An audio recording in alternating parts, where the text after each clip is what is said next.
president's news conference yesterday was all about Iran until he got a question related to the sexual assault allegations against Bill Cosby. Take a look.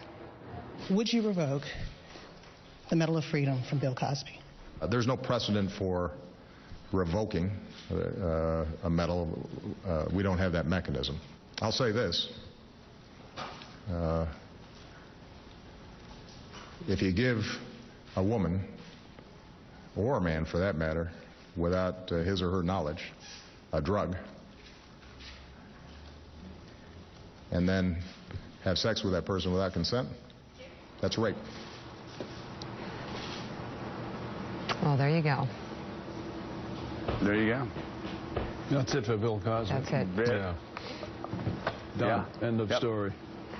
And, I mean, look, that's calling a spade a spade. That, you got to just say it. It must have been putting the president in a tough position, and he took it. He took it, and he said it, and he didn't mince words.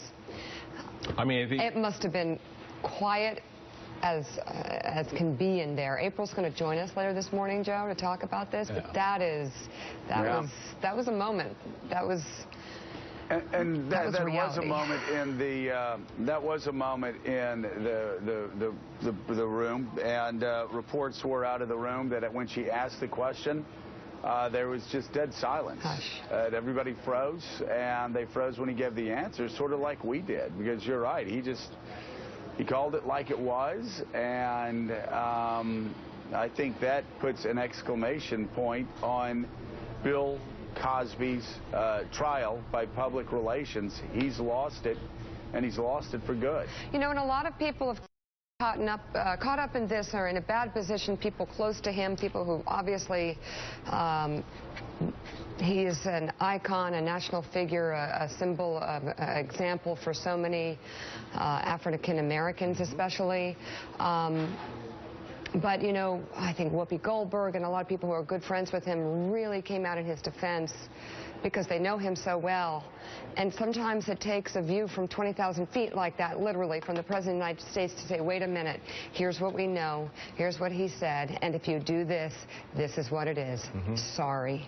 Yeah, Sorry. And it is, Mike Barnicle, it is just it is a shame. It's certainly a tragedy for all these women. It's also a shame for the rest of America that a man who helped bend American culture on race issues for 30 years, and he did, now has sullied his reputation, and this is what he's going to be remembered for primarily.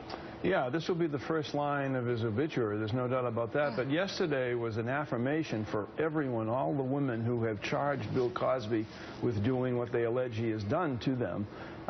This was a real affirmation because when it began, you know, one woman after another coming forward, I think a large number of people in this country said, oh, you know, they're making it up or whatever, or they're just trying to cash in on whatever people think. But this yesterday, he stood up for those women. He stood up for victims. That's right. The president also was very careful with his words because what he was alluding to were words that Bill Cosby said in court about doing that.